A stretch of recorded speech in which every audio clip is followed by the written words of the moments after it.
चलिए देखिए, पिछला दिन का हमारा हेडिंग है टाइप्स ऑफ प्रोटीन। लेकिन उससे पहले थोड़ा हम कुछ बात याद दिला दें आपको। सुनो इधर, एक एमिनो एसिड दूसरे एमिनो एसिड से जुड़ा तो उसको कहे डाइपेप्टाइड। दूसरा तीसरा तीन जुड़ गया तो ट्राइपेप्टाइड। बहुत सारा जुड़ गया तो पॉलीपेप्टाइड। पॉलीपेप्टाइड, अरे पॉलीपेप्टाइड ही प्रोटीन कहलाता है, लेकिन एक शर्त है कि उसमें कम से कम कितना मॉलिक्यूल होना चाहिए, 100 या 10,000 एमयू उसका मॉलिक्यूलर वेट होना चाहिए, तब ऐसे नहीं। तो इसका ये मतलब हुआ कि जैसे देखो, 10 से अधिक यदि जुड़ गया ना एमिनो एसिड तो वो पॉलीपेप्टाइड के अंतर्गत आता है। लेकिन 10 से 100 तक को हम पॉलीपेप्टाइड कहेंगे, लेकिन हम उसको प्रोटीन नहीं कहेंगे। 100 या 100 से ज़्यादा वाला जब आएगा ना पॉलीपेप्टाइड, तब हम उसको प्रोटीन कहते हैं। इसमें एक इंसुलिन जो है ना, ये अपवाद है। इंसुलिन, इसका 52-54 यूनिट ही आपस में जुड़ा हुआ होता है, उसका मॉलिक्यूलर वेट भी कम होता है। तो ये सारी बातें हैं। तो आज हम लोग पढ़ेंगे प्रोटीन के बारे में। तो कल का बात पूरा हो गया था ना कि पॉलीपेप्टाइड ही प्रोटीन है। आज हम लोग पढ़ेंगे प्रोटीन के प्रकार। शायद ये आप हेडिंग भी डाले हुए हैं, टाइप्स ऑफ प्रोटीन है ना, हेडिंग डाले हुए। प्रोटीन का जो प्रकार है ना, ये दो आधार पर क्लासिफाई हुआ है, ठीक है। सबसे पहला है on the basis of molecular shape. Molecular shape के आधार पर एक होता है फाइब्रस प्रोटीन और एक होता है ग्लोबुलर प्रोटीन, हिंदी में गोलिकाकार प्रोटीन, और एक होता है रेशेदार प्रोटीन। अब ये क्या होता है ग्लोबुलर प्रोटीन या रेशेदार प्रोटीन, इसको आप पहले रफ में समझ लीजिए तो लिखना थोड़ा ज़्यादा आसान होगा। लिखे हुए बातों को, लिखे हुए वर्ड को आप समझेंगे। जैसे हम कल एमिनो एसिड बना रहे थे तो आप याद कीजिए कुछ ऐसा हुआ था। यहाँ पर हम लिए थे HNCH, यहाँ पर क्या था, R, C double bond OH। क्या ऐसा ही लिया गया था? आप याद कीजिए, इधर से निकलता था OH और इधर से निकलता था H, और यही यूनिट न लगातार जुड़ता चला गया। ऐसी स्थिति में हम यदि इसको कॉपी कर लें तो देखो, ये हो गया डाइपेप्टाइड, हाँ या ना। इसी तरह से फिर कॉपी कर लें ट्राइपेप्टाइड, फिर कॉपी कर लें टेट्रापेप्टाइड, पेंटापेप्टाइड, हेक्सापेप्टाइड एंड सो ऑन। ये इसी तरह से बढ़ता हुआ चला जाएगा। देखो, इस सबको थोड़ा ध्यान से समझो। इसी तरह की चीज़ों को समझकर फिर तुम आगे डीएनए और आरएनए को भी समझ पाओगे। तो अभी जो चेन रन कर रहा है, ये किस चीज़ का चेन है बताइए तो? एमिनो एसिड का चेन है ये। क्या जी, एमिनो एसिड का ही ना चेन है। और जितना कलर हम रेड कर रहे हैं, वास्तव में पता है क्यों रेड कर रहे हैं? क्योंकि ये पेप्टाइड लिंकेज है, एक एमिनो एसिड जहां से दूसरे से जुड़ा है। ठीक, यही बात कल बताया गया था ना। तो ये हुआ आपका एमिनो एसिड। तो एमिनो एसिड नहीं, पॉलीपेप्टाइड, हाँ एमिनो एसिड ही कह सकते हैं आप इसको। अब आप इसको क्या कीजिए, कॉपी कीजिए। देखो, ये दूसरा चेन रन किया, ये तीसरा चेन रन किया, इसी तरह से चौथा चेन रन करेगा, पांचवा चेन रन करेगा। तो प्रोटीन की एक संरचना ऐसी होती है जिसमें पॉलीपेप्टाइड चेन बिल्कुल समानांतर रन करता है। बिल्कुल समानांतर रन करने का मतलब एक ऊपर से गया, दूसरा ऐसे, तीसरा ऐसे, चौथा ऐसे, कुछ इस तरह से चलता रहता है। इसको कहा जाता है फाइब्रस प्रोटीन, रेशेदार प्रोटीन इसको बोलते हैं। और एक होता है ग्लोबुलर प्रोटीन, हिंदी में उसको बोलते हैं गोलिकाकार प्रोटीन। तो वो कैसा होता है ये देखो। इसमें आप क्या करो, इस सब चेन को हटाओ, इसको हटाओ, एगो से समझो। इस चेन को मतलब समझ लो कि ये एक धागा टाइप है, ठीक है। और धागा में कुछ इसी तरह से एटम्स आपस में जुड़े हुए हैं।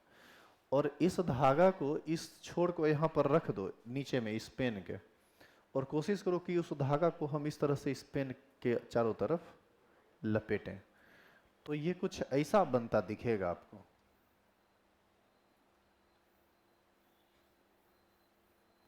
ऐसा बनता दिखेगा, लगेगा कि वो स्पाइरल हो रहा है, रिंग।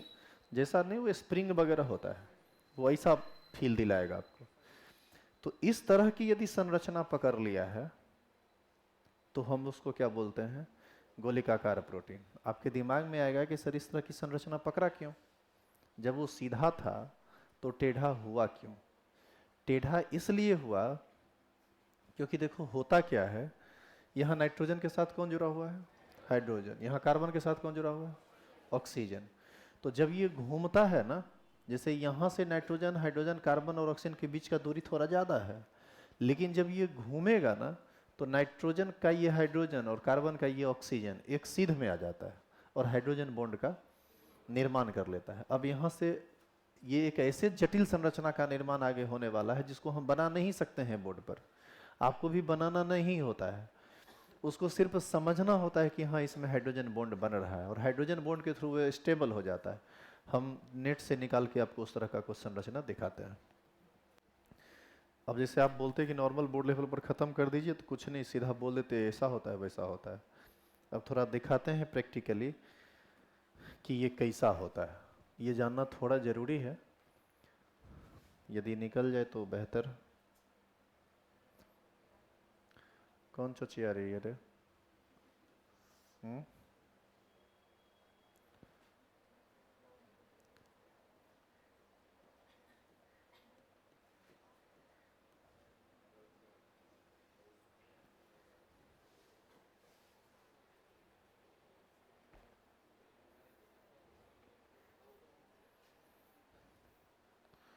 ढंग का फोटो एक को चुट्टा दे ही नहीं रहा है।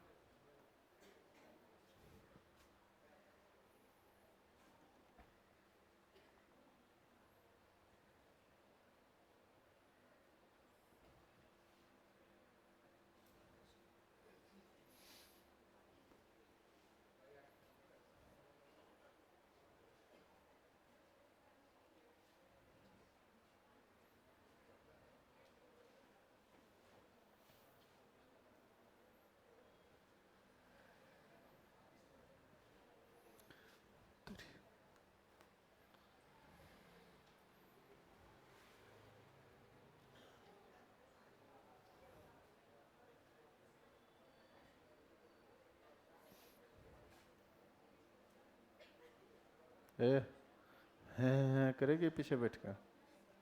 देखो इधर, C डबल बॉन्ड O के साथ N के साथ कौन है, H, फिर C मतलब आगे का चेन जुड़ा C। ये जब आगे बढ़ता चला गया तो देखो तो N का H और C का O एक सीध में आ गया क्या? यदि ये सीधा सीधा रहेगा तो ये चीज़ तो पॉसिबल नहीं है। तो ये जो बॉन्ड है ना हाइड्रोजन बॉन्ड, यही इसको गोलिकाकार स्ट्रक्चर को स्टेबिलिटी प्रदान करता है। जैसे कोई चीज़ गोल है तो वो सीधा क्यों नहीं हो रहा है, यदि सीधा नहीं हो रहा है तो निश्चित है कि कहीं ना कोई आकर्षण बल उसके साथ काम कर रहा है। यदि इस हाइड्रोजन बॉन्ड को हम तोड़ दें तो फिर ये स्ट्रक्चर बिल्कुल स्ट्रेट लाइन में आ जाएगा, सीधा हो जाएगा, फिर वो रिश्तेदार प्रोटीन हो जाएगा गोलिकाकार प्रोटीन से। तो आपको बस इतना ही समझना है कि जहाँ तक आप देखिए N के H और कार्बन ऑक्सीजन के बीच कैसा बॉन्ड बना हुआ है, हाइड्रोजन बॉन्ड। तो इस तरह के स्ट्रक्चर को हम गोलिकाकार कहते हैं। अब ये पॉसिबल नहीं है कि हम इसको बनाएं बोर्ड पर, हमसे बनेगा भी नहीं और आपको भी बनाना नहीं होता है, बुक भी बनाता नहीं है, ये सिर्फ समझने के ख्याल से होता है कि हाँ इस तरह की बातें हैं।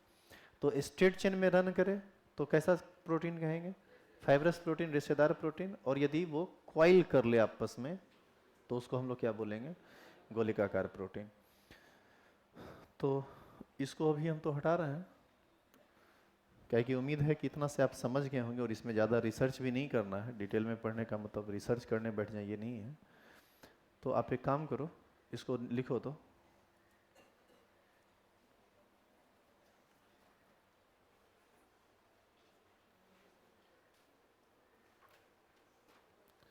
आप जो हेडिंग डाले थे ना टाइप्स ऑफ प्रोटीन, उसमें लिखिए on the basis of molecular shape.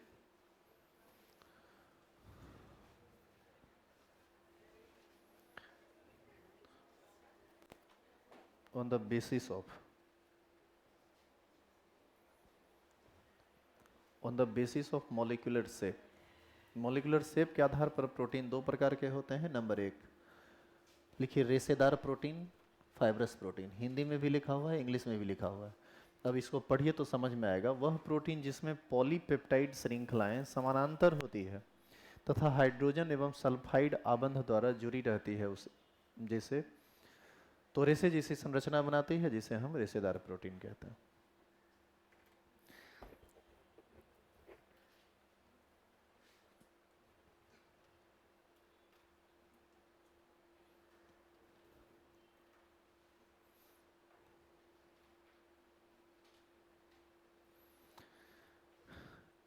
इस प्रोटीन के एग्जाम्पल में दो एग्जाम्पल है, एक है केरेटिन और एक है मायोसिन। केरेटिन जो है वो हेयर में पाया जाता है, बाल में, और मायोसिन पाया जाता है मसल्स में।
एग्जाम्पल भी लिख लेंगे।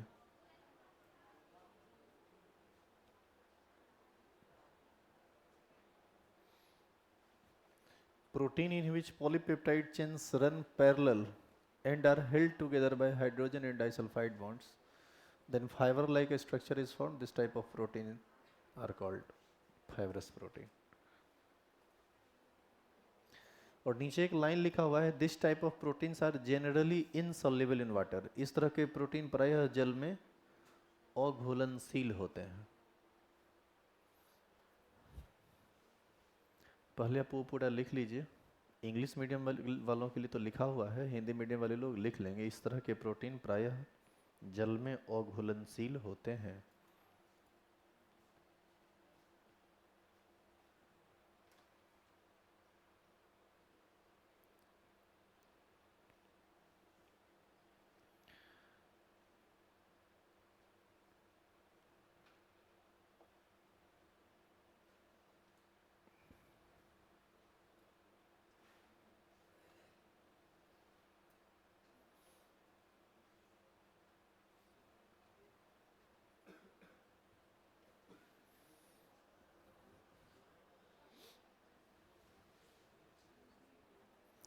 तुम सब क्वेश्चन बैंक खरीदा है कि नहीं?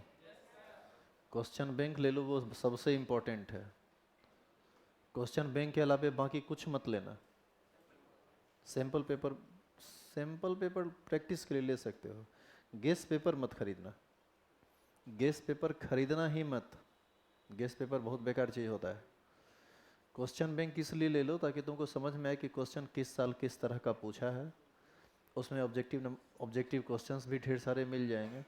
बाद में कि वो सारा काम हम करवाएंगे जो गेस्ट पेपर में रहता है। गेस्ट पेपर में बिना मतलब का लेंदी लैंग्वेज रहता है, वो सब लैंग्वेज लिख भी दोगे ना तो 60-65 नंबर से ज़्यादा नहीं देगा।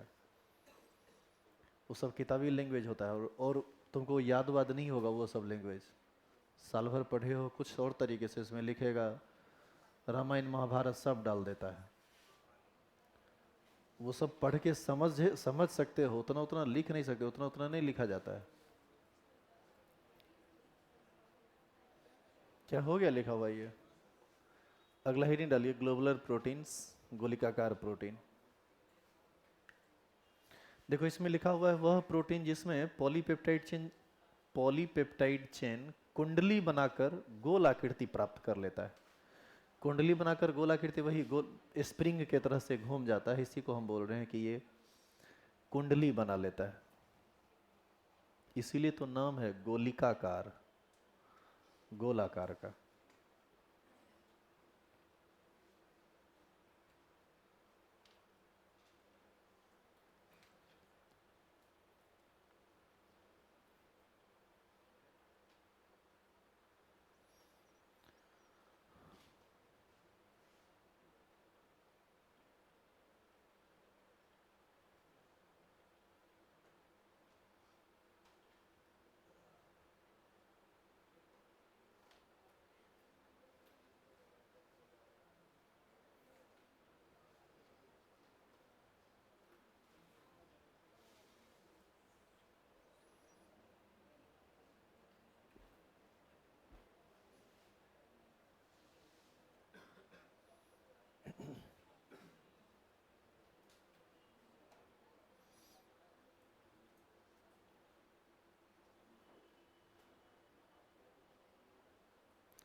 तो अभी आप देख रहे थे मॉलिक्यूलर शेप के आधार पर प्रोटीन के प्रकार, इसमें ये दो ही टाइप का होता है। अब हम लोग देखेंगे मॉलिक्यूलर स्ट्रक्चर के आधार पर प्रोटीन के प्रकार, इसमें ही प्रोटीन 4 प्रकार का होता है। प्राथमिक प्रोटीन, द्वितीयक प्रोटीन, तृतीयक प्रोटीन और चतुष्क protein. Primary protein, secondary protein, tertiary protein और क्वाटरनरी प्रोटीन। ये कम इम्पोर्टेंट है, बस खाली लिख लीजिए फटाफट इसको। ज़्यादा इम्पोर्टेंट है ये, क्योंकि ऑब्जेक्ट शॉर्ट टाइप क्वेश्चन में ये पूछा जाता है, इसीलिए बोले थे क्वेश्चन बैंक लो। ये सब देखोगे तो लगेगा कि नहीं सब पढ़े हैं, तो याद करने में तुमको आसानी रहेगा, और आसान चीज़ है भी, बहुत भारी है नहीं।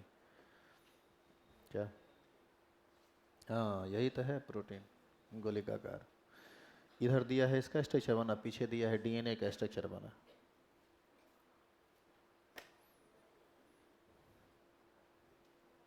देखो इधर रसायन विज्ञान के कवर पेज पर ही प्रोटीन का फोटो बना हुआ है, हम दूसरे जगह ढूंढ रहे थे, है ना बना हुआ।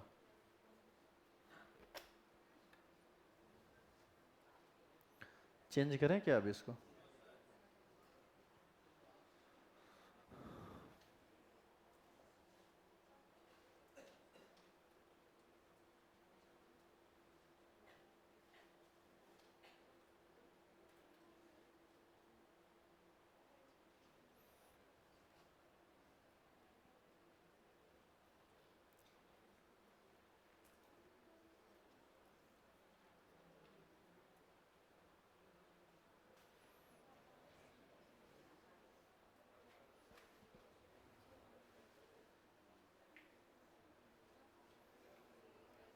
इसका एग्जाम्पल लिख लो, insulin and albumin.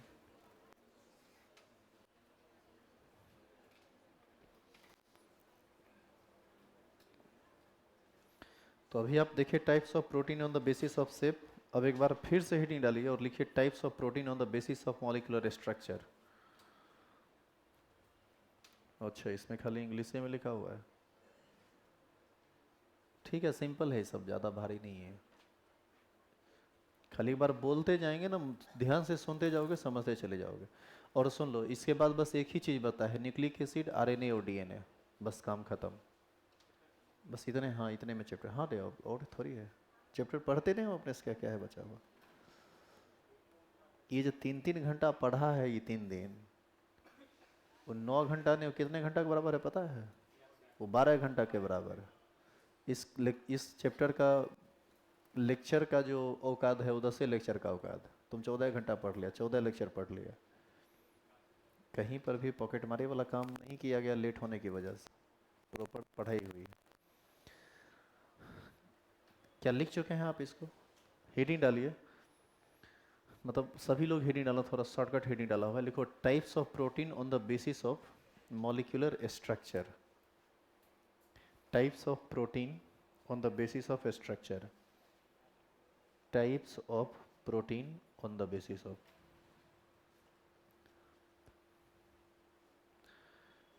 Types of protein on the basis of molecular structure. आणविक संरचना के आधार पर प्रोटीन के प्रकार। ये ज़्यादा इंपॉर्टेंट नहीं है, बस खाली एक बार देख लो। लिखना तो खैर है ही, लिखोगे तो जरूर हो।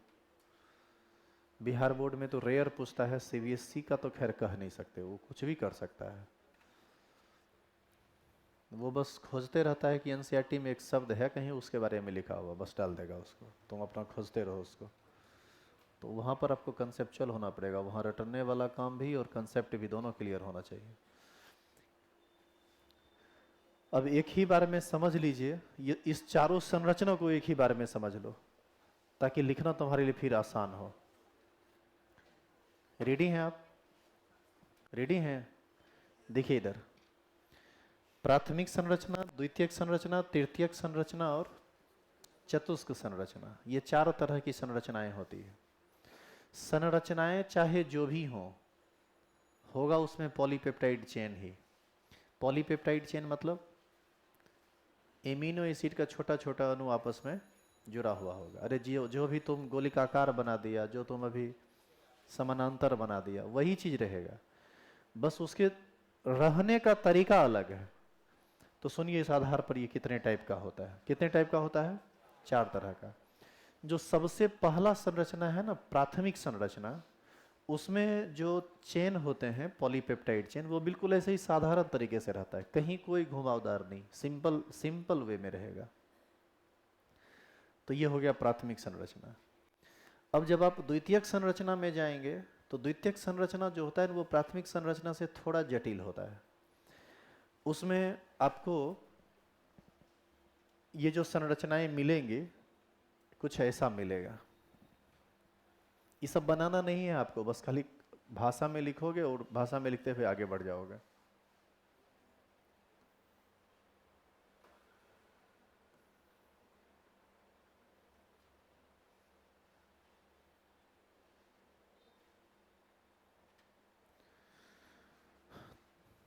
कितना संरचना हम लिए हैं? चार। इस चार संरचना में यदि तुम ध्यान से देखोगे तो तुमको दिखेगा कि यहाँ पर हाइड्रोजन और यहाँ पर ऑक्सीजन। बताओ ये हाइड्रोजन बॉन्ड बनाएगा? ये हाइड्रोजन बॉन्ड बनाएगा? ये भी हाइड्रोजन बॉन्ड बनाएगा? ये भी हाइड्रोजन बॉन्ड बनाएगा? इसी तरह से ये बनाएगा, ये बनाएगा, जहाँ तहाँ हाइड्रोजन बॉन्ड बनेगा। और ऐसा लगेगा कि एक सीट तरह का स्ट्रक्चर बन गया है। सीट नहीं मतलब एक लग रहा है चादर टाइप का, सरफेस टाइप का बन गया है। इसको सीट लाइक, इसको बीटा सीटेड स्ट्रक्चर कहा जाता है, ये जो अभी हम बना रहे हैं। तो जब आप द्वितीयक संरचना पर जाते हैं ना, प्रोटीन के द्वितीयक संरचना पर, तो प्रोटीन की जो द्वितीयक संरचना होती है वो दो प्रकार की होती है। एक होता है अल्फा हेलिक्स और एक होता है बीटा सीटेड। पहले प्राथमिक संरचना को समझिए। प्राथमिक संरचना में एक सिंपल चेन पैरेलल, मतलब सीधा सीधा रन कर गया। मतलब सबसे आसान संरचना किसकी होती है? प्रोटीन के प्राथमिक संरचना की। जब आप द्वितीयक संरचना की बात करते हैं तो ये प्राथमिक संरचना से थोड़ा जटिल होता है। तृतीयक संरचना द्वितीयक से जटिल होता है और चतुर्थ संरचना सबसे जटिल होता है। मतलब आप जैसे जैसे प्राइमरी, सेकेंडरी, टर्सरी, क्वाटरनरी में बढ़ते चले जाएंगे वैसे वैसे उसकी संरचना की जटिलता बढ़ती चली जाती है। तो पहला में आप क्या देखें कि एक सिंपल चेन गया, हो गया खत्म, प्राइमरी चेन। बुक में देखोगे तो इसका फोटो ये सब थोड़ी बनाया है। बुक में जो फोटो बनाया है ना, बुक में ऐसा फोटो बनाया है। प्राथमिक संरचना हो गया। अभी लाइन में तुम कौन चीज समझा? प्राथमिक संरचना। तो लाइन में लाइन नहीं है वो, एक्चुअल में ये वाला इस पूरे चेन को ना वो एक लाइन मान रहा है और लाइन बना दिया। ठीक है, तो ये है आपका प्राथमिक संरचना, वो था प्राथमिक संरचना। अब आ जाइए द्वितीयक संरचना। द्वितीयक संरचना में दो तरह की संरचना होती है, ये प्राथमिक संरचना से थोड़ी जटिल होती है। एक होता है अल्फा हेलिक्स और एक होता है बीटा सीटेड। अल्फा हेलिक्स बिल्कुल वही होता है जो गोलिकाकार में बताए थे। गोलिकाकार क्या बताए थे उसमें याद करो? पॉलीपेप्टाइड चेन कॉइल्ड हो जाता है, कुंडली बना लेता है। यदि कुंडली बनाई हुई संरचना है तो वो स्ट्रक्चर के बेसिस पर सेकेंडरी संरचना में आता है। और सेकेंडरी संरचना में दो तरह का संरचना होता है। एक में गोलिकाकार बनाएगा तो हाइड्रोजन बॉन्ड ऊपर नीचे अपने अपने में बनेगा, और यदि बीटा सीटेड इस स्ट्रक्चर में बनेगा तो एक चेन का हाइड्रोजन दूसरे चेन के ऑक्सीजन से हाइड्रोजन बॉन्ड का निर्माण करता है। समझ में आया कि दोनों में बेसिक डिफरेंस क्या है? अब जैसे मान लीजिए कि ऊपर वाले चेन को आप ऐसे ऐसे घुमा दिए, तो इसी को हम लोग कहते हैं अल्फा हेलिक्स संरचना। द्वितीयक संरचना में दो तरह की संरचना होती है। मतलब प्राथमिक से जो जटिल है थोड़ा, उसमें दो तरह की जटिलता है। एक जटिलता को हम नाम देते हैं अल्फा हेलिक्स, जो बिल्कुल गोलिकाकार के जैसा है, इस तरह से ये घूमता चला जाएगा और अपने चेन के साथ ही हाइड्रोजन बॉन्ड का निर्माण कर लेगा।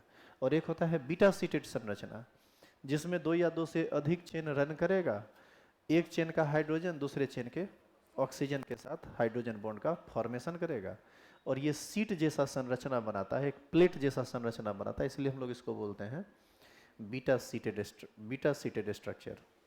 ठीक है, तो ये दूसरा टाइप। तो ये हो गया द्वितीयक संरचना। अब आ जाइए तृतीयक संरचना में। तृतीयक संरचना जो होता है ना, उसमें प्राथमिक संरचना और द्वितीयक संरचना का मिक्स होता है। वो मतलब कुछ चेन आपको सीधा सीधा रन करता हुआ दिखेगा, कुछ चेन आप देखेंगे कि गोलिकाकार संरचना ले लिया है, कुछ चेन देखेंगे कि वो बीटा सीटेड है। मतलब तृतीयक संरचना जो है ना, वो वास्तव में प्राथमिक और द्वितीयक संरचना का मिक्स्ड फॉर्मेट है, जिसमें कुछ पॉलीपेप्टाइड चेन ऐसा लगेगा कि प्राथमिक में है, मतलब स्ट्रेट चेन में जा रहा है, कुछ लगेगा कि घूम गया है, क्वेलिंग कर लिया है, फोल्ड हो गया है, मुड़ गया है, कुछ लगेगा कि बीटा सीटेड ऐसा संरचना है। तो अब बताइए, पहला दूसरा तीसरा में जो अंतर आया, आपको नहीं लग रहा है कि धीरे धीरे जटिलता बढ़ती जा रही है? और ये सब लिखना नहीं होता है, ये सब सिर्फ दिमाग में रखना होता है कि प्राथमिक संरचना का क्या मतलब, द्वितीय का क्या मतलब, तृतीय का क्या मतलब। तो यदि आपसे कोई पूछे कि प्राथमिक संरचना क्या है, तो आप कहेंगे प्राथमिक संरचना प्रोटीन की एक सबसे साधारण संरचना, एक सबसे सरल संरचना है, जिसमें पॉलीपेप्टाइड चेन एक समानांतर रेखा में चली जाती है। द्वितीयक संरचना क्या है? द्वितीयक संरचना में दो तरह की संरचना होती है, एक अल्फा हेलिक्स और दूसरा बीटा हेलिक्स। अल्फा हेलिक्स में पेप्टाइड चेन गोलिकाकार संरचना में आपस में हाइड्रोजन बॉन्ड द्वारा जुड़ा होता है। बीटा हेलिक्स में दो या दो से अधिक पॉलीपेप्टाइड चेन एक दूसरे के साथ हाइड्रोजन बॉन्ड बनाकर एक सीट जैसी संरचना बनाती है, जिसे हम द्वितीयक संरचना, ये बीटा सीटेड संरचना कहते हैं। तृतीयक संरचना क्या है? तृतीयक संरचना प्राथमिक संरचना और द्वितीयक संरचना का मिला हुआ स्वरूप है, जो प्राथमिक और द्वितीयक दोनों से जटिल होता है। अब आ जाइए चतुष्क संरचना पर। चतुष्क संरचना में ना थोड़ा सा बात कुछ अलग है, और वो क्या बात है उसको अब फिर तनी समझना पड़ेगा। अब देखिए ये क्या है। एक बात बताओ आप, R no no no H N H R C H R C double bond O minus, ठीक है। ओ एच था यहाँ पर, उसको हटा देते हैं क्योंकि H2O बना के तो वो निकल ही जाएगा। अब इस तरह से मान लो कि हम इसको रखे यहाँ,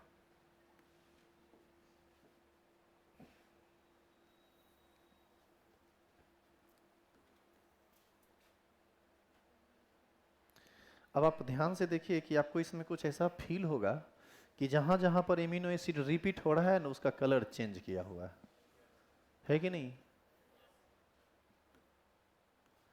इसी तरह से ये आगे फिर बढ़ेगा और आगे जाएगा। अब उतना आगे हमको ले जाने का जरूरत हम नहीं फील कर रहे हैं, क्योंकि अब ये गड़बड़ कर रहा है, इतना एडजस्ट नहीं होगा।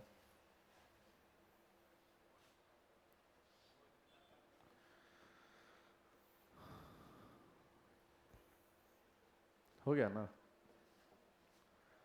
इस तरह से अपना आगे बढ़ेगा। एक चीज बताओ कि अभी तुम्हारे पास पॉलीपेप्टाइड का एक चेन है ना? इसी तरह से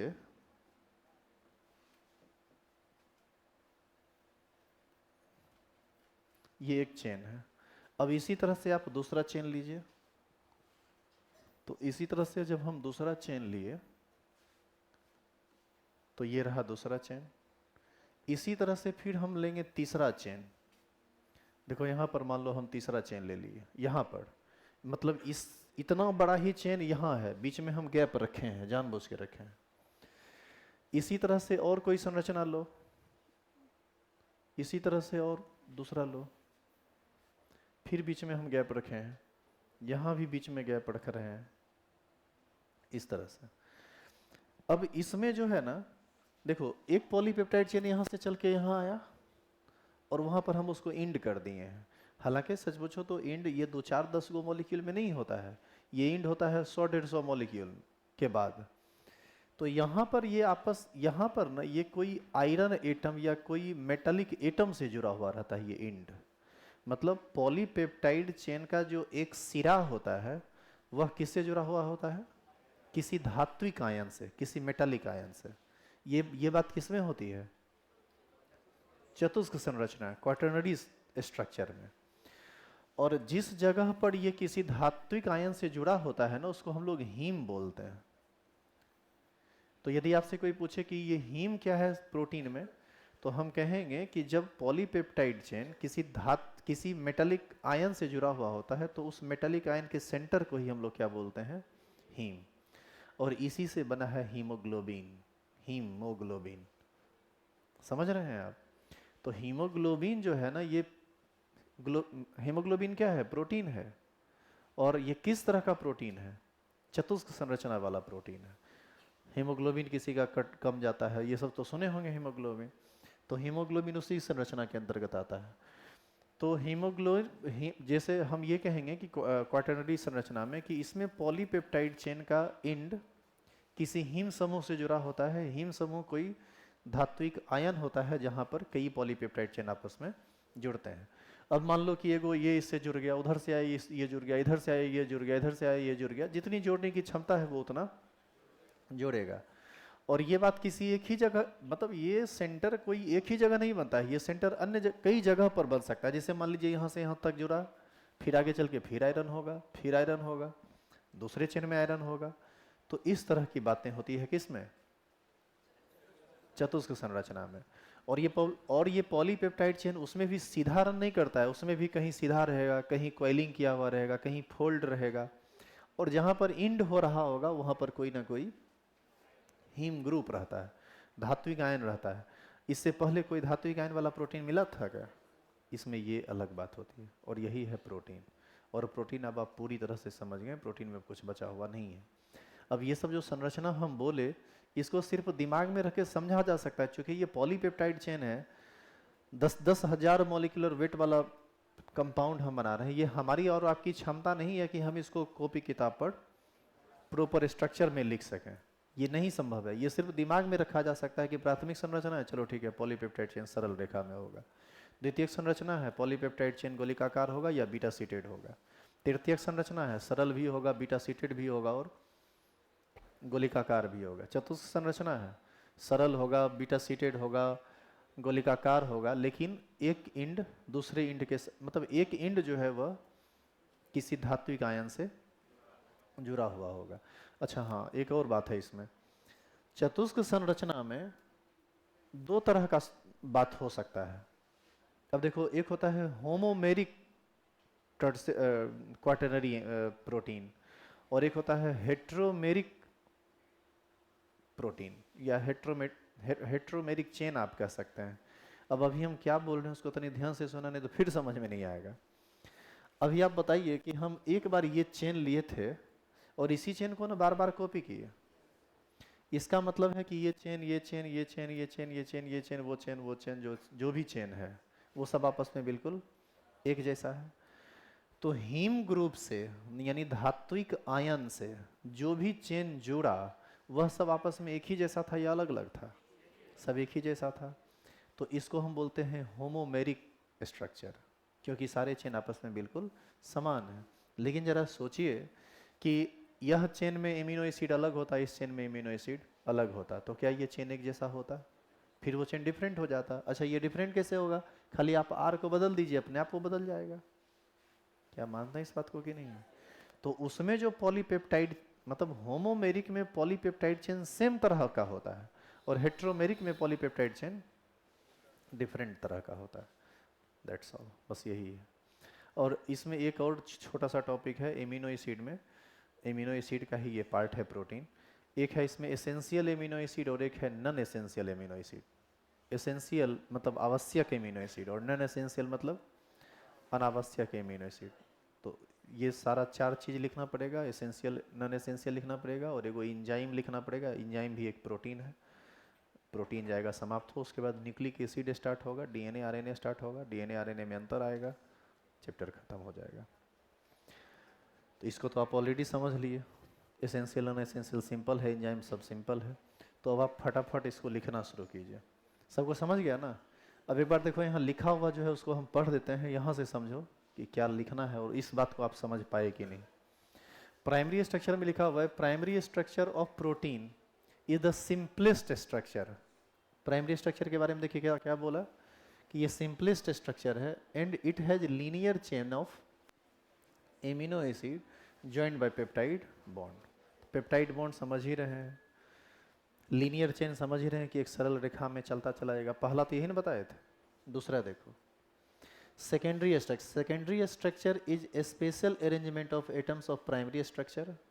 सेकेंडरी स्ट्रक्चर जो है ना वह प्राइमरी स्ट्रक्चर का ही स्पेशल अरेंजमेंट है। उसमें सीधा सीधा था, इसमें कॉइल कुंडली बनाए हुए हैं, गोलिकाकार ले लिया, बीटा सीटेड में चला गया, अगल बगल से बॉन्ड का फॉर्मेशन कर लिया।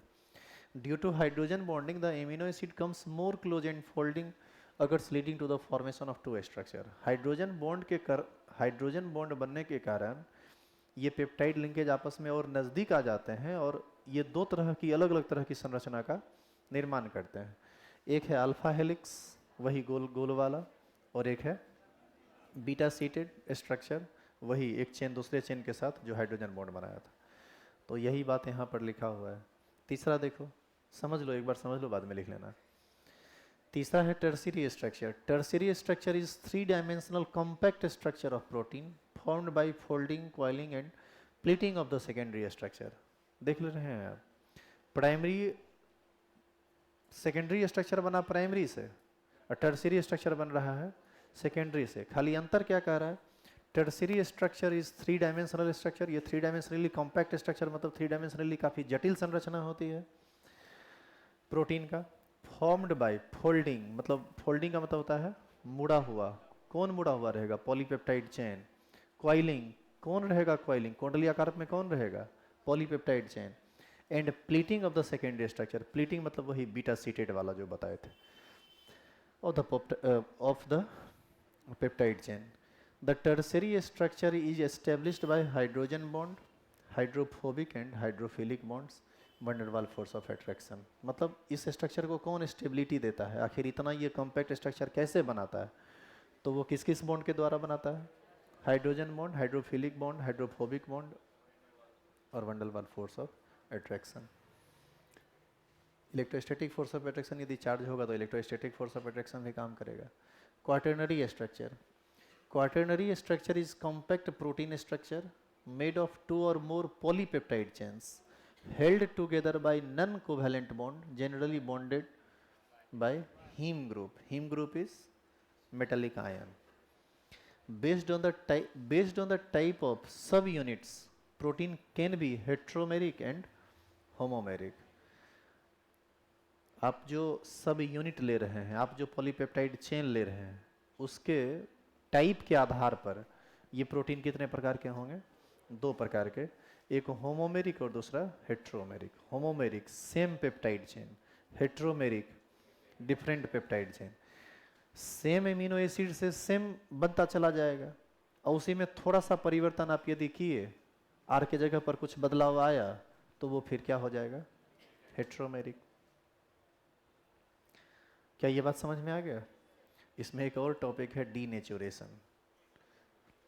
ठीक है, ये भी चलेगा। डीनेचुरेशन भी आया है तो समझ ही लीजिए पहले। डीनेचुरेशन को हम लोग हिंदी में बोलते हैं विकृतीकरण। डीनेचुरेशन का मतलब क्या होता है?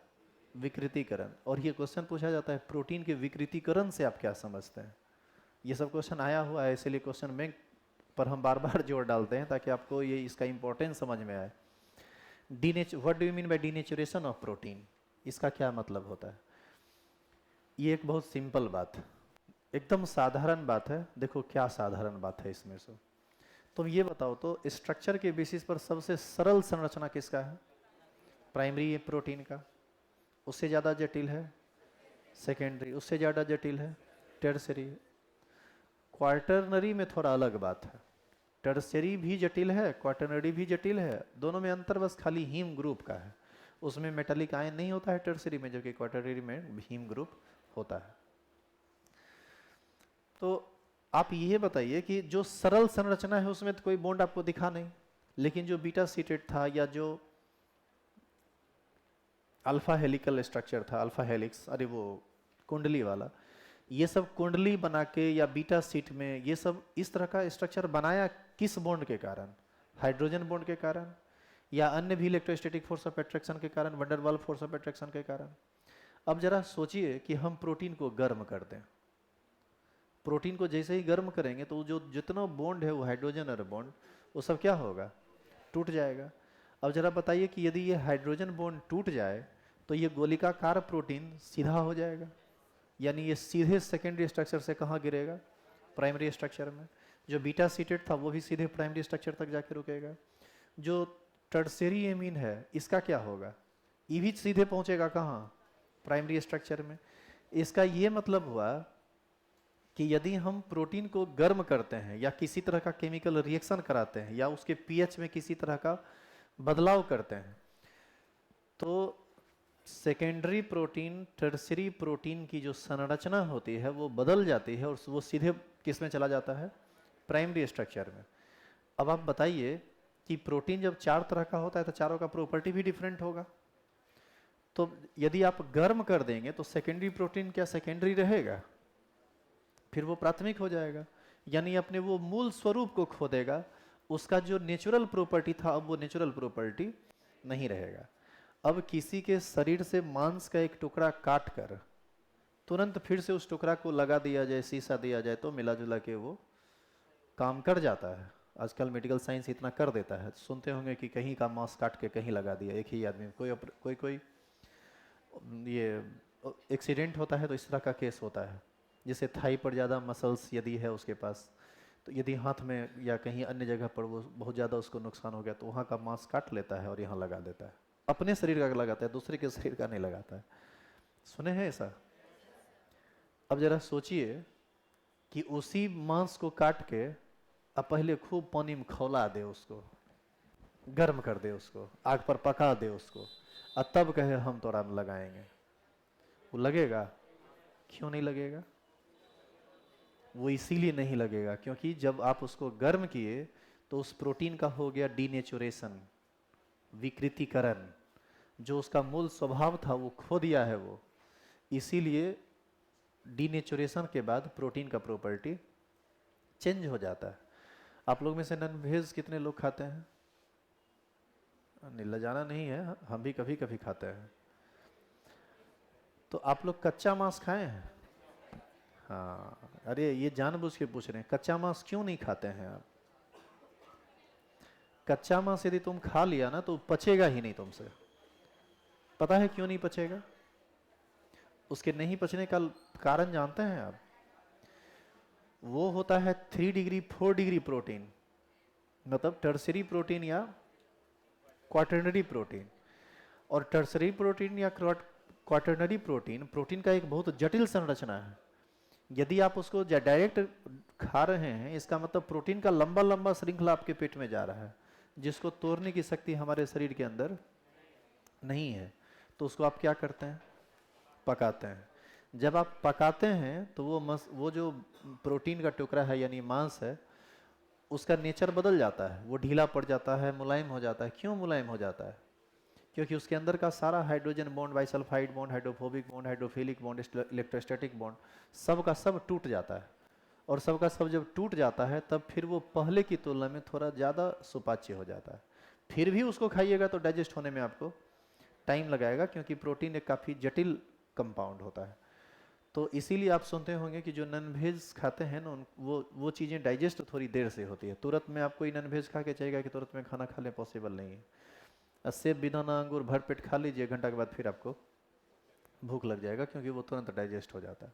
खैर, बातें बहुत सारी हैं, अब कितना बात बोलते रहेंगे। वही है डीनेचुरेशन। देखो लिखा हुआ है, when proteins are subjected to a change in pH, temperature etc, then the secondary and tertiary structure break down but primary structure remains the same। अच्छा ये बताइए कि प्राइमरी स्ट्रक्चर पर कोई फर्क पड़ेगा क्या?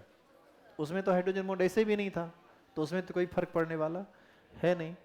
This process is known as denaturation. इसी प्रोसेस को हम लोग क्या बोलते हैं? डीनेचुरेशन।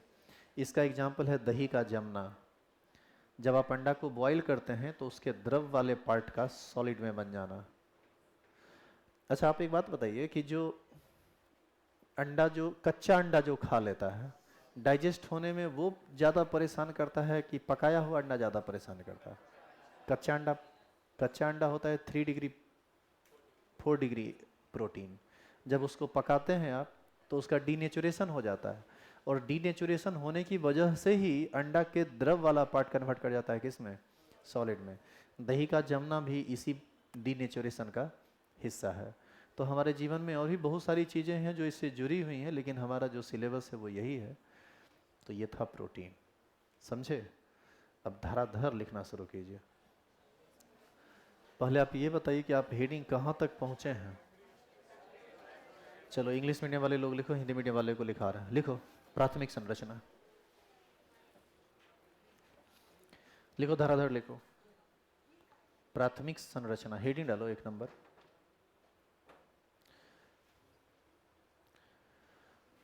लिखेंगे प्राथमिक संरचना प्रोटीन की सबसे सरल संरचना होती है।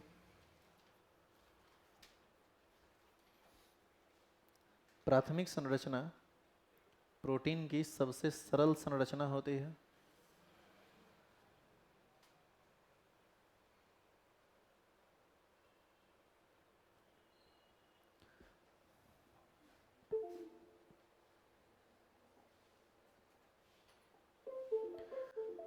प्राथमिक संरचना प्रोटीन की सबसे सरल संरचना होती है।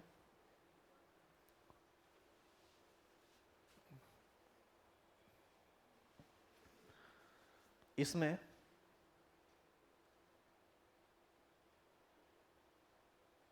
इसमें पेप्टाइड श्रृंखला, इसमें पेप्टाइड श्रृंखला, पेप्टाइड श्रृंखला का क्या मतलब? Polypeptide chain. अरे समझा पॉलीपेप्टाइड? एक एमिनो एसिड दूसरा से, दूसरा एमिनो एसिड तीसरा से, तीसरा चौथा से, 100-200 जुड़ल है लगातार। इसमें पेप्टाइड श्रृंखला एक सरल रेखा में होता है। इसमें पॉलीपेप्टाइड श्रृंखला एक सरल रेखा में होता है। इसमें पॉलीपेप्टाइड श्रृंखला एक सरल रेखा में होता है। इसमें आप भी क्या करना, एक लाइन कुछ इस तरह से दिखा देना, देखो ऐसे। अभी ये तुम समझा कि ये लाइनिंग क्या है? पॉलीपेप्टाइड चेन है जो सरल रेखा में अपना आगे बढ़ रहा है, बस ऐसे ही। अब इसको ये ज़्यादा हिल डोल नहीं करना। अच्छा ये चेंज हो गया। लिखिए इस फोटो को बनाने के बाद लिखिए द्वितीयक संरचना।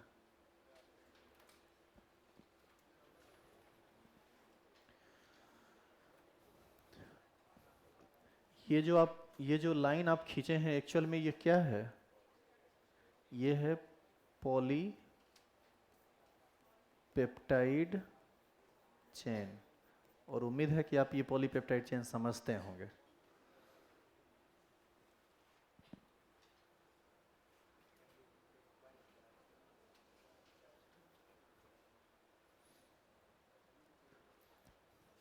आगे लिखिए द्वितीयक संरचना, सेकेंडरी स्ट्रक्चर।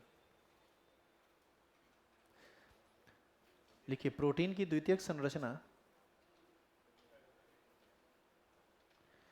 प्रोटीन की द्वितीयक संरचना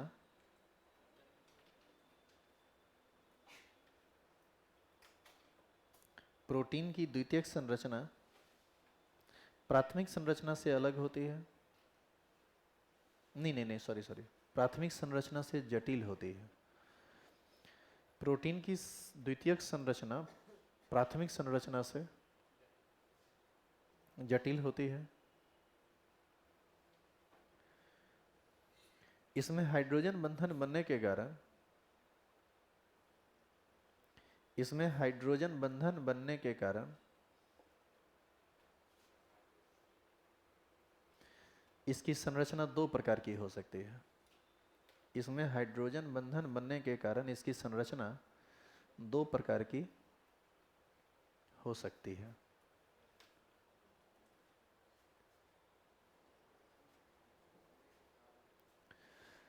ए नंबर लिखेंगे,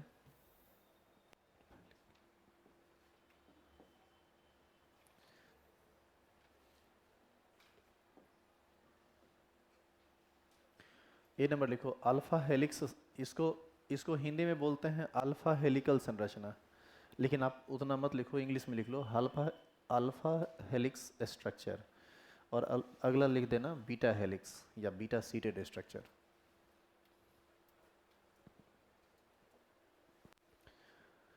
ए नंबर में लिखना अल्फा हेलिक्स स्ट्रक्चर, और इसको डिफाइन करके फोटो भी बनाएंगे यहाँ पर। बी नंबर तुरंत मत लिख लेना, या लिख लिए हो तो काटो मत, तब फिर दोबारा ए नंबर ही नहीं डालो। ए नंबर अल्फा हेलिक्स स्ट्रक्चर,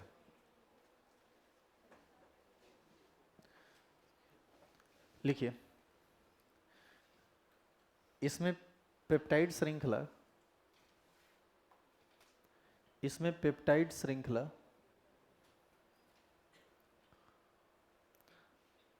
सुनो इधर, एक होता है अंतर आणविक हाइड्रोजन बंधन और एक होता है अंतरा आणविक, अंतः आणविक, इंट्रामोलिकुलर। तो इतना बात है ना, इधर देखो, यदि ये मॉलिक्यूल इसके साथ हाइड्रोजन बॉन्ड बनाया तो ये हुआ इंटर मॉलिक्यूल, जैसे देखो ये H इसके साथ हाइड्रोजन बॉन्ड बनाया था, ये अणु अलग है, ये अणु अलग है, मतलब मॉलिक्यूल तो अलग है ना, तो ये कहलाएगा इंटर मॉलिक्यूलर हाइड्रोजन बॉन्ड, अंतर आणविक हाइड्रोजन बंधन। लेकिन इसका हाइड्रोजन इसी के ऑक्सीजन के साथ हाइड्रोजन बॉन्ड का निर्माण कर लिया गोल बना के, तो अपना अणु अपने अणु में ना बॉन्ड का निर्माण कर लिया, तो इसको बोला जाता है अंतः आणविक हाइड्रोजन बंधन। तो जब क्वाइलिंग होगा एक चेन का, तो अपना हाइड्रोजन अपने ऑक्सीजन के साथ ना हाइड्रोजन बंधन का निर्माण कर लेगा। तो इसमें किस तरह का हाइड्रोजन बंधन पाया जाता है? अंतः आणविक। तो अभी जो आप लिख रहे हैं, क्या लिखे हैं? इसमें पॉलीपेप्टाइड चेन अंतः आणविक हाइड्रोजन बंधन बनाने के कारण, इसमें लिखिए, इसमें पॉलीपेप्टाइड चेन, क्या, अच्छा, इसमें पॉलीपेप्टाइड चेन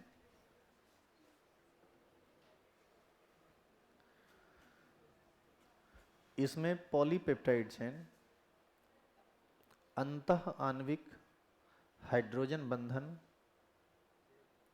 अंतः आणविक हाइड्रोजन बंधन बनाने के कारण,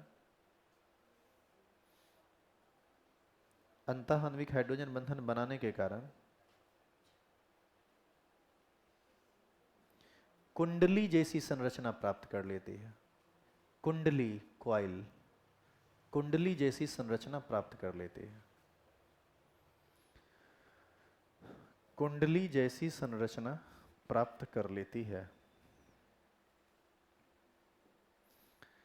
इसमें जो फोटो बनाओगे ना, इसमें फोटो मतलब ऐसा कुछ है कि एक लकीर है और इसके चारों तरफ ये कैसे फैला हुआ होगा, कुछ इस तरह से, यही वन डे क्वाइल टाइप का, इस तरह का संरचना, ऐसा संरचना होता है। इसमें बीचों बीच वाला लाइन तुम खींचो या नहीं खींचो, लेकिन ये स्पाइरल तुमको दिखाना पड़ेगा। बस इतना दिखा के छोड़ दो, कितना बनाते रहोगे।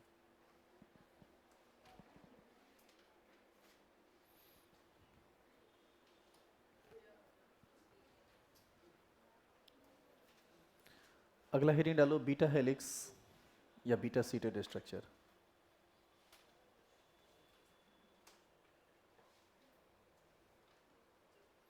देखो इसमें लिखा हुआ इंटरमोलिकुलर हाइड्रोजन बॉन्डिंग, उसमें क्या लिखा हुआ था? इंट्रामोलिकुलर। अब क्या अंतर है इसमें, इसको देखिए। एक चेन रन किया मान लो सीधा, दूसरा चेन रन किया ठीक उसके ऊपर, तीसरा चेन रन किया ठीक उसके नीचे, इस तरह से।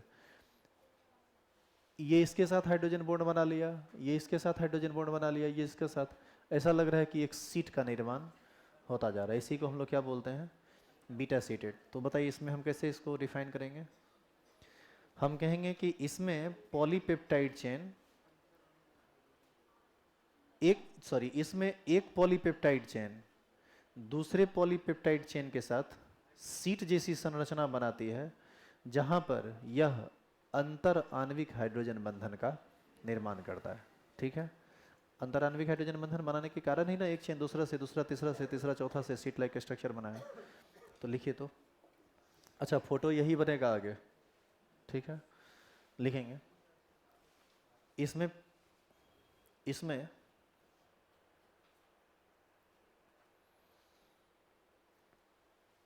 दो या दो से अधिक पॉलीपेप्टाइड श्रृंखला, इसमें दो या दो से अधिक, इसमें दो या दो से अधिक पॉलीपेप्टाइड श्रृंखला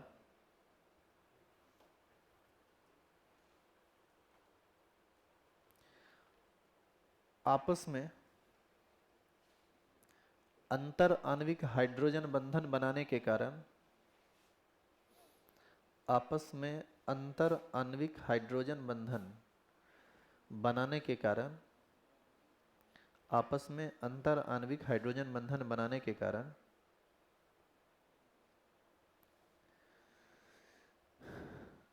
सीट जैसी संरचना प्राप्त कर लेता है।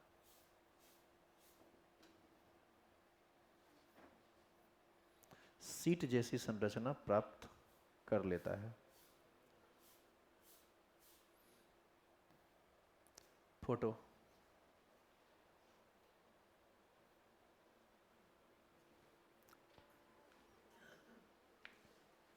दो तीन श्रृंखला को एक साथ लगातार दिखा दो और एक दूसरे से एक दो लाइंस के से बीच में जोड़ दो ऐसे,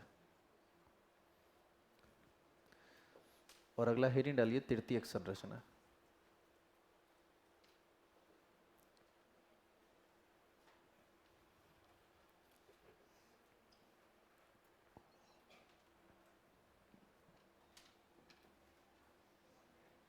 हो गया है आप लोगों का?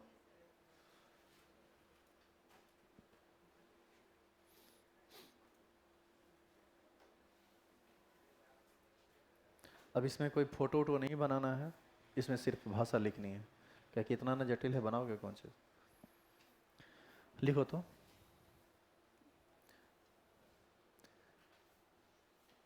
प्रोटीन की तृतीयक संरचना, पहले ही नहीं डाल लीजिए। तृतीयक संरचना, टर्सरी प्रोटीन, तृतीयक प्रोटीन या टर्सरी प्रोटीन।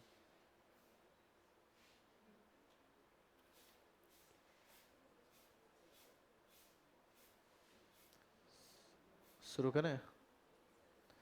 लिखिए, प्रोटीन की तृतीयक संरचना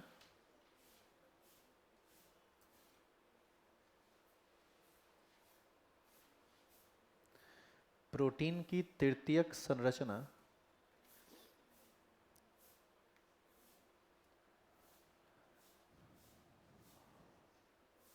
प्रोटीन की तृतीयक संरचना त्रिविमीय, थ्री डायमेंशनल, त्रिविमीय, त्रिविमीय जटिल संरचना होती है। त्रिविमीय जटिल संरचना होती है।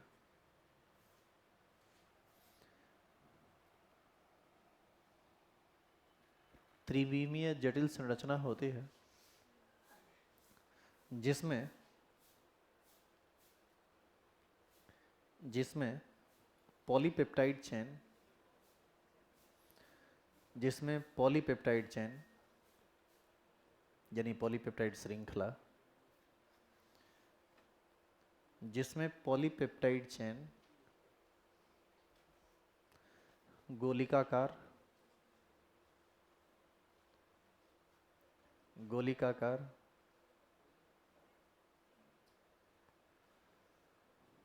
कॉमा सरल रेखा में,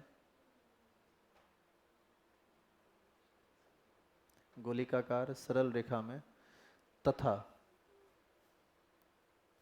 सीट जैसी संरचना में, तथा सीट जैसी संरचना में होती है।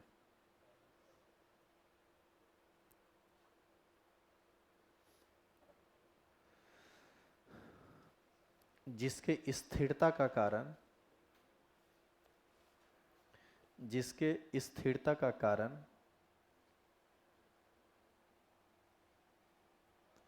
जिसके स्थिरता का कारण hydrogen bond, H bond, hydrogen bond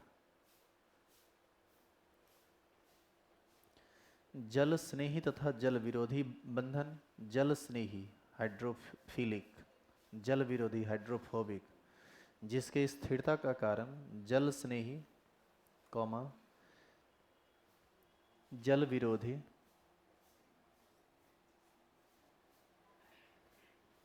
comma, नहीं, एक मिनट, जल से नहीं, और क्या लिखिए, जल से नहीं कॉमा, जल विरोधी बंधन तथा वंडरवाल आकर्षण बल होता है। तथा वंडरवाल आकर्षण बल, वंडरवाल फोर्स ऑफ अट्रैक्शन, तथा वंडरवाल आकर्षण बल होता है।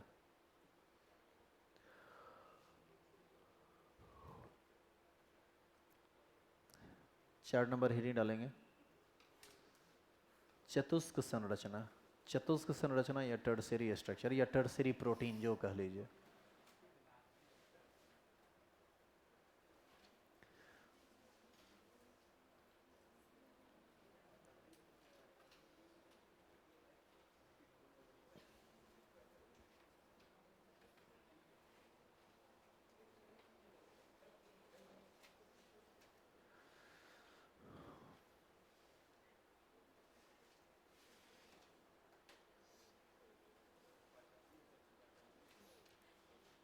शुरू करें लिखाना।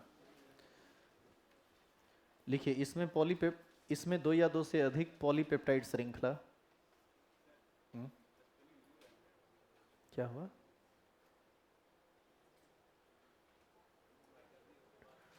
वो स्पेलिंग एरर है क्वाटरनरी का, वहाँ पर ये स्पेलिंग सही है, उस स्पेलिंग को सही कर लीजिएगा इंग्लिश मीडियम वाले लोग।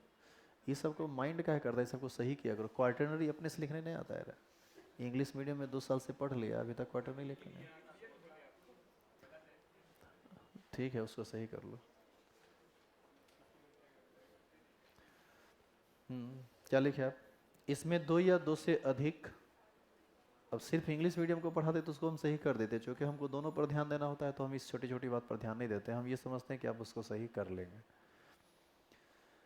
लिखिए, इसमें दो या दो से अधिक पॉलीपेप्टाइड श्रृंखला किसी धात्विक आयन द्वारा जुड़ा होता है, किसी धात्विक आयन द्वारा जुड़ा होता है, किसी धात्विक आयन द्वारा जुड़ा होता है,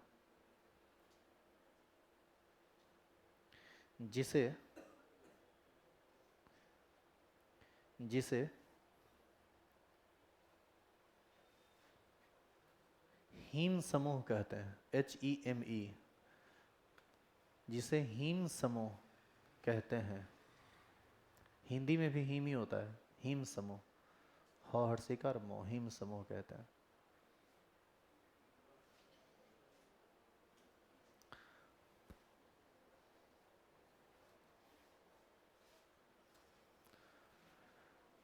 लिखिए, पॉलीपेप्टाइड श्रृंखला के प्रकार के आधार पर, इसी में नीचे लिखना है, पॉलीपेप्टाइड श्रृंखला के प्रकार के आधार पर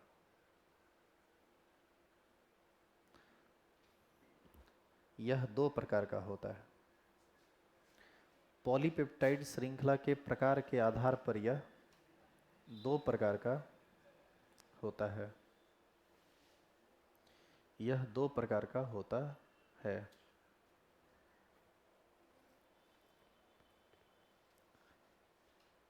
अब देखो इधर क्या करना है, इधर बोर्ड पर ध्यान दीजिए। ए नंबर में है होमोमेरिक और बी नंबर में है हेट्रोमेरिक। ऐसे ही सेम तुमको इंग्लिश में ही लिखना है, same peptide chain homomeric, different peptide chain heteromeric. तो इसको जैसे लिखा हुआ लिख लो तो दोनों को।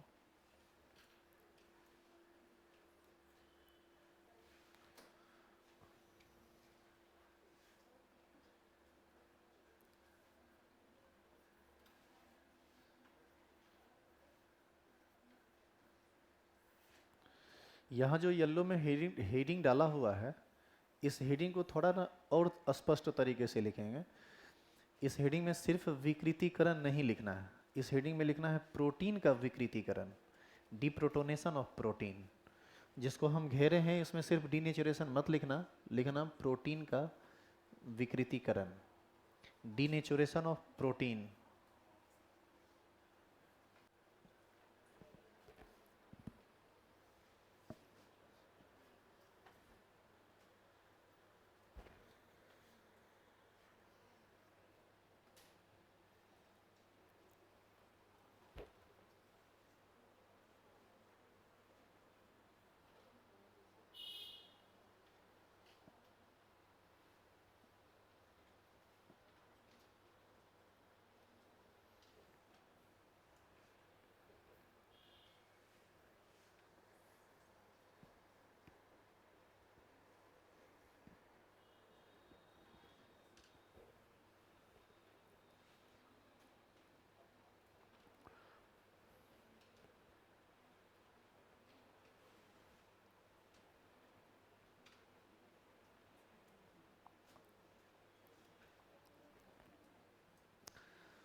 हो गया? क्या आप हेडिंग लिख चुके हैं? प्रोटीन का विकृतीकरण, डीनेचुरेशन ऑफ प्रोटीन। लिखिए, परिभाषा लिखिए।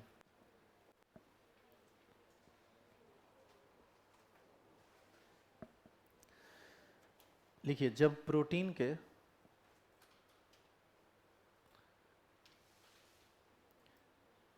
पीएच, जब प्रोटीन के पीएच मान 7 होता है तो न्यूट्रल, 7 से कम तो एसिडिक। जब प्रोटीन के पीएच या ताप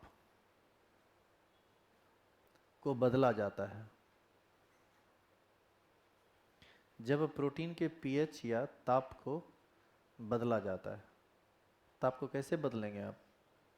गर्म करके। तो आप इसी को लिख सकते थे, जब प्रोटीन को गर्म किया जाता है तो। इसका देखो साधारण परिभाषा क्या है कि जब प्रोटीन को हम गर्म करते हैं तो उसके हाइड्रोजन बंधन या उसके अंतराण्विक बंधन टूट जाते हैं और जटिल संरचना सरल संरचना में बदल जाती है, जिसमें 2 डिग्री या 3 डिग्री का प्रोटीन 1 डिग्री में बदल जाता है। इसी को हम प्रोटीन का विकृतीकरण कहते हैं। तो अब देखो ये सब बात जो भी हम बोल रहे हैं ना, इस सच पूछो तो इसमें जितना बात पढ़ा है उसमें पूछता क्या क्या है ये बता देते हैं। एगो प्रोटीन का विकृतीकरण ये पूछता है क्वेश्चन में, एक पूछता है गोलिकाकार प्रोटीन और रेशेदार प्रोटीन से आप क्या समझते हैं। ये दुए को क्वेश्चन सब्जेक्टिव में आएगा, आपसे प्राथमिक द्वितीय तृतीय ये सब नहीं पूछेगा। ये सब आपसे सिंपली बस ऐसे ही पढ़ाई पढ़ रहे हैं, प्रोटीन पढ़ रहे हैं तो उसके बारे में मतलब आप जानिए। क्रैश कोर्स तो चल नहीं रहा है जो अभी हम आपको शॉर्टकट में पढ़ाएं, तो अभी तो हमको डिटेल में पढ़ाना पड़ेगा जो पूछता है जो नहीं पूछता है, क्योंकि ये सिलेबस है हमारा। और छोड़ छोड़ के पढ़ाते तो इतना एक्स्ट्रा क्लास की ज़रूरत थी नहीं पड़ती। तो अभी आप लिख लीजिए, जब ज़रूरत पड़ेगा जो ज़रूरत पड़ेगा वो बता दिया जाएगा आपको। लिखेंगे? हाँ, क्या लिखे आप? जब प्रोटीन के पीएच को या ताप को बदला जाता है तो प्रोटीन की द्वितीयक तथा तृतीयक संरचना, तो प्रोटीन का द्वितीयक तथा तृतीयक संरचना प्राथमिक संरचना में बदल जाती है। तो प्रोटीन का द्वितीयक तथा तृतीयक संरचना प्राथमिक संरचना में बदल जाता है, क्योंकि क्योंकि क्योंकि ताप के बढ़ने से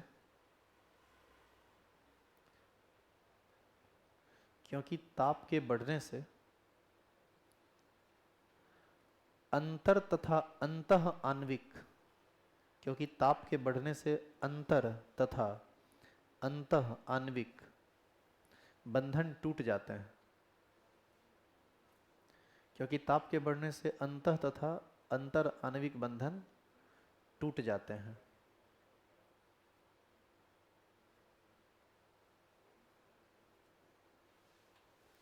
और प्रोटीन अपना प्राकृतिक गुण खो देता है।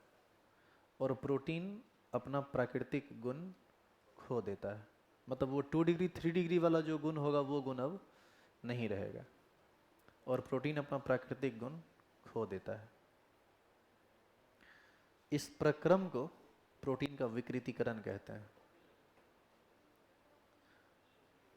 इस प्रक्रम को प्रोटीन का विकृतीकरण कहते हैं।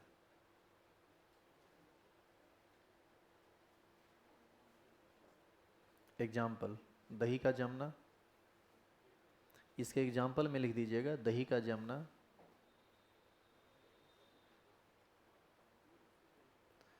और दूसरा एग्जाम्पल इसका क्या है,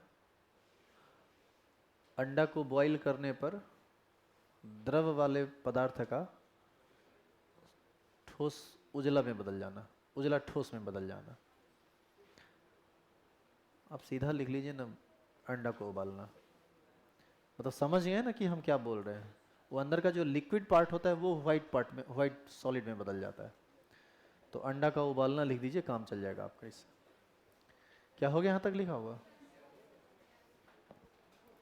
नीचे लिखिए तो स्टार लगा के लिखो एमिनो एसिड के प्रकार। अरे छटपटाना शुरू कर दिया रे। नहीं जी सर नहीं, अभी छटपटाना नहीं है।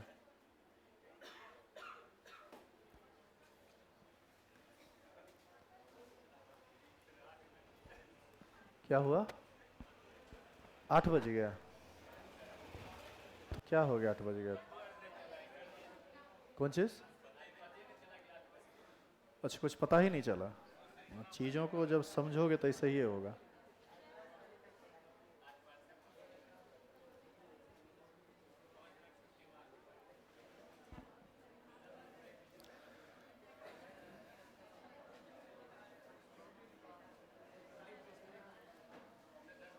चलो ध्यान दो इधर। अभी हम आपको, अरे शांत रहो प्लीज। देखो ये सब पढ़ाते पढ़ाते हम लोग का भी दिमाग गर्म हो जाता है। तो चीज़ों को समझो, काफ़ी कॉम्प्लिकेटेड चीज़ है। यदि समझोगे तो लगेगा कि आसान है। तो समझाने वाला यदि तुमको आसान करेगा तभी आसान लगेगा, नहीं तो नहीं समझ में आएगा ये सब चीज़। और जल्दी केमिस्ट्री के टीचर भी ना जल्दी इन सब चीज़ों को नहीं टच करते हैं। पता है आपको क्यों नहीं टच करते हैं? इस चीज़ को क्यों नहीं टच करते हैं? आप कोई भी केमिस्ट्री वाले टीचर को यहाँ बेगूसराय में जाके देख लीजिए, वो डीएनए, आरएनए, प्रोटीन ये सबको ज़्यादा डिटेल में नहीं बताते हैं। इसलिए नहीं बताते हैं क्योंकि डीएनए, आरएनए, प्रोटीन ये सब केमिस्ट्री का चीज़ है ही नहीं, ये सब बायोलॉजी का चीज़ है, पहला बात।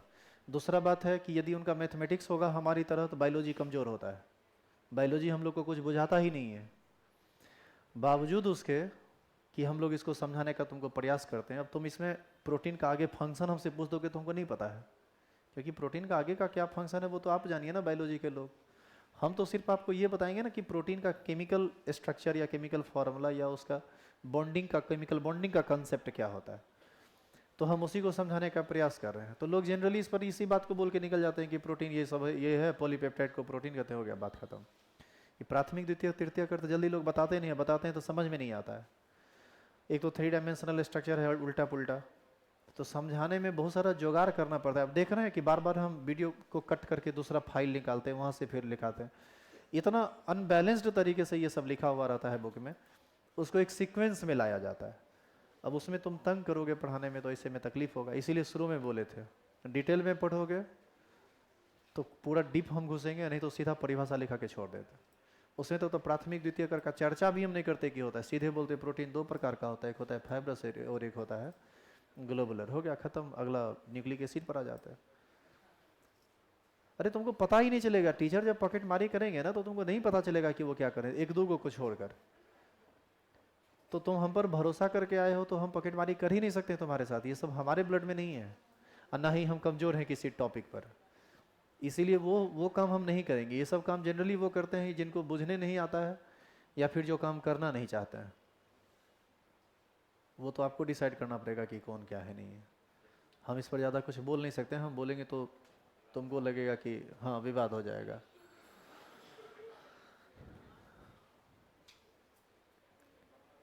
सुनो इधर, अभी आप लिख रहे हैं, अब देखो यहाँ जो आप प्रोटीन जो है वो किससे रिलेटेड है? एमिनो एसिड से। कैसे? एमिनो एसिड का ना पॉलीमर कहलाता है प्रोटीन। तो अब हम लास्ट कर रहे हैं एमिनो एसिड को। तो हुआ क्या कि एमिनो एसिड को समझते समझते हम एक दूसरे टॉपिक में घुस गए थे। किस में? प्रोटीन में। प्रोटीन हो गया अब समाप्त, अब वापस फिर से हम आ रहे हैं एमिनो एसिड पर।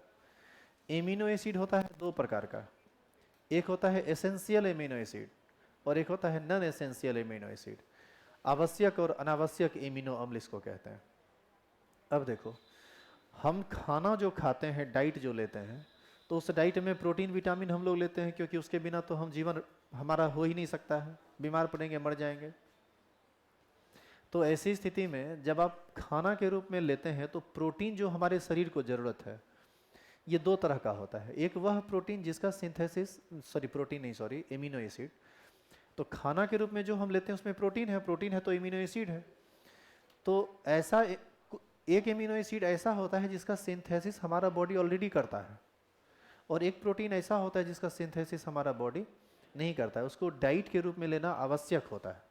तो जिसको डाइट के रूप में लेना आवश्यक है वह है आवश्यक एमिनो एसिड, और जिसको डाइट के रूप में लेना आवश्यक नहीं है वह है अनावश्यक एमिनो एसिड। देखिए वही बात यहाँ लिखा हुआ है, amino acid which can be synthesized in the body are known as non essential amino acid. ऐसा एमिनो अम्ल जो शरीर में संश्लेषित हो सकते हैं उसे अनावश्यक एमिनो अम्ल कहते हैं। और आवश्यक में क्या लिखा हुआ है, amino acid which is not synthesized in body and must be obtained through diet are known as essential amino acid. That's all. बस यही 2 लाइन का परिभाषा, ये भी शॉर्ट टाइप में पूछता है।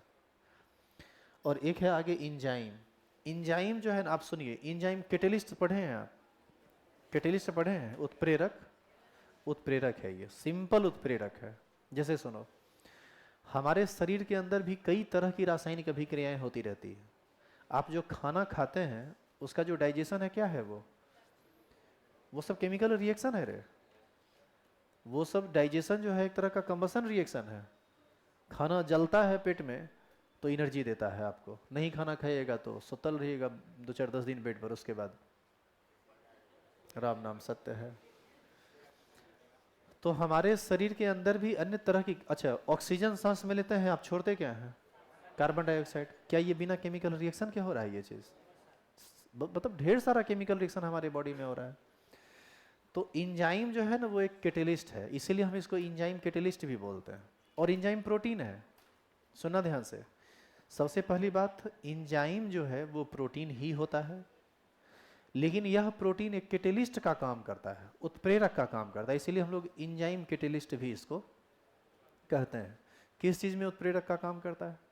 हमारे शरीर के अंदर जो कई तरह की रासायनिक अभिक्रियाएं हो रही हैं उसको ये तेज करने में हमारी मदद करता है। अब जैसे खाना खाए और प्रॉपर इंजाइम पेट नहीं रिलीज कर रहा है तो आपका खाना डाइजेस्ट बहुत देर से होगा। आप खाना खाइएगा, सुबह लगेगा कल सुबह तक पेट में रखा हुआ है, क्योंकि प्रॉपर इंजाइम प्रोड्यूस नहीं हो रहा है, तो वो तेज़ी से पचेगा नहीं। तेज़ी से पचेगा नहीं तो तेज़ी से केमिकल रिएक्शन नहीं होगा, तो तेज़ी से पचेगा नहीं। तेज़ी से पचेगा नहीं तो फिर आपको एनर्जी जल्दी जल्दी नहीं मिलेगा, फिर आप कुपोषित हो जाएंगे। इसीलिए कभी कभी तुम सुनता होगा कि कोई डॉक्टर, जैसे तुम डॉक्टर से दिखाया या किसी से, वो कहेगा कि आजकल न भूखे नहीं लगे छे, ऐसा कुछ बोलेगा। वो कहेगा कि 1-2 इंजाइम ले लीजिए, ऐसा बोलता है वो। और इंजाइम तुम सीधे किसी भी मेडिकल स्टोर में चले जाओ, बोलो कि हमको 1-2 पत्ता इंजाइम का दे दीजिए, वो समझ जाता है कि आप क्या मांग रहे हैं। वो समझ जाता है कि आपको भूख नहीं लगता है, आपको डाइजेशन में प्रॉब्लम आ रही है। इंजाइम लीजिएगा, वहाँ पर खतरनाक रूप से रिएक्शन के रेट को बढ़ाएगा, तो पचना शुरू हो जाएगा, फिर भूख लगने लगेगा। इंजाइम कोई भी खा सकता है, कोई दिक्कत इसमें, जो स्वस्थ है वो भी खा लेता है। जैसे नॉन वेज यदि आप खाए हैं, इंजाइम एगो खा लीजिए। ये सब जो पाचक उचक जो होता है, हजमोलार, सब इंजाइम है कि क्या है वो सब? वो सभी, हाँ, जलजीरा, इंजाइम, काला नमक, यही सब करेगा आप तुम लोग के। तो यहाँ लिखा हुआ है, अब देखो इंजाइम, देखो रे शांत रहो, लिखा हुआ है इंजाइम जैव उत्प्रेरक होते हैं। उत्प्रेरक और जैव उत्प्रेरक में क्या अंतर है? जैव उत्प्रेरक मतलब हमारा शरीर ही उस उत्प्रेरक को प्रोड्यूस करता है, अलग से लेने की कोई आवश्यकता नहीं है। अब जब बीमार आदमी पड़ता है तब ना अलग से कुछ लेता है। इंजाइम जैव उत्प्रेरक होते हैं जो जैव तंत्र में या जैविक तंत्र में अभिक्रियाओं को गति प्रदान करते हैं या गति में वृद्धि करते हैं, इससे इंजाइम प्रोटीन भी कहते हैं। बस इतना ही है इसमें। लिखो तो फटाफट। अब इसमें हिंदी इंग्लिश दोनों में लिखा हुआ है, इसमें कुछ बोलने की जरूरत नहीं है, एकदम छटपटा के लिखो नो। टाइप्स ऑफ एमिनो एसिड, हीरिंग था टाइप्स ऑफ एमिनो एसिड। अरे नहीं नहीं, वो दूसरा चीज है वो। ये जो है ना एक्सेप्शन, ये प्रोटीन वाला एक्सेप्शन नहीं बोले थे कि इंसुलिन एक्सेप्शन है, ये पीछे का टॉपिक है ये आप पढ़ चुके हैं ऑलरेडी। यहाँ से लिखिए, यहाँ से नहीं, मतलब आप लिखिए टाइप्स ऑफ एमिनो एसिड, एक नंबर में नॉन एसेंशियल एमिनो एसिड, दो नंबर में एसेंशियल एमिनो एसिड। और यदि आप टाइप्स वगैरह नहीं डाल पाए तो ऐसे भी लिख लीजिए, कोई दिक्कत नहीं है।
ऑनलाइन वाले लोग इसको लिख लीजिए और फिर इसको लिख लीजिए, हम वीडियो को रोकेंगे तो जो कि दूसरा वीडियो बनेगा, वीडियो बहुत लंबा जा रहा है। अच्छा, एक लोग बोल रहे थे कि सर 60 और 61 लेक्चर का वॉल्यूम चेक कर लीजिए। वॉल्यूम में परेशानी आ गया क्या जी?